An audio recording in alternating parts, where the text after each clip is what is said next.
Siku ya leo ya Jumatano ya tarehe 9, jumba la ghorofa linalopatikana katika eneo la Kilifi Kona lilipata kuporomoshwa. Lakini kuporomoshwa kwa jengo hilo kulizua hatari nyingi. Mimi nikiwa wako Abdurrahman Alwi, nimekuwa mitaani kutafuta maoni ya baadhi ya wakazi wa Mombasa pamoja na wafanyabiashara wa Mombasa watueleze namna biashara ilivyoendea katika siku ya leo. Ungana nami hadi tamati. Naona wawe na wakubali na wafahamu kwa haya yanayofanywa ni kwa ajili ya usalama wa wananchi.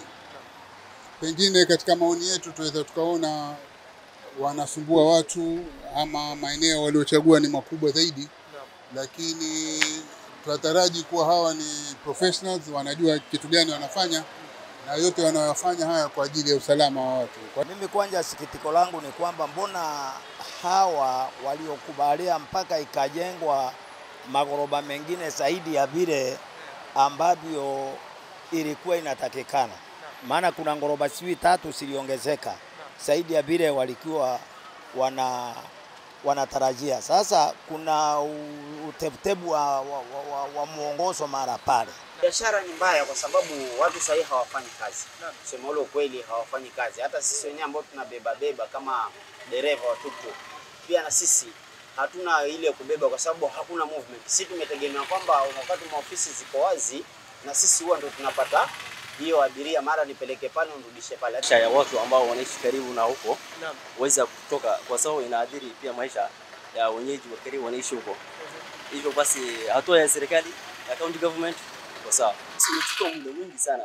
Basi usafiri pia umetatizika. Naona watu wametoka upande wa Nyali pia wanatatizika sana. Biashara leo kwetu imekuwa ni ngumu sana. Tangu asubuhi tunaepana huku na huku, tukiambiwa barabara zimefungwa huku na huku, lakini kwa nguvu za Mwenyezi Mungu tumejaribu kupigana na ile trip ya asubuhi. Japokuwa kuna zingine tumekosa, lakini tunashukuru kile ambacho tumekipata. Kuondoa madhara ya hapo mbeleni. Na pia mimi naonelea itakuwa ikitolewa leo itakuwa na ubora zaidi kwa sababu watu tayari washafungika, wengine washafunga mabiashara, tumesumbuka sisi watu mahustlers. Kazi imetuchanganya kabisa kulingana na vile movement vile zinavyoenda.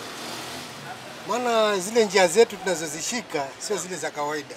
Mimi nimebase pale Pakistan.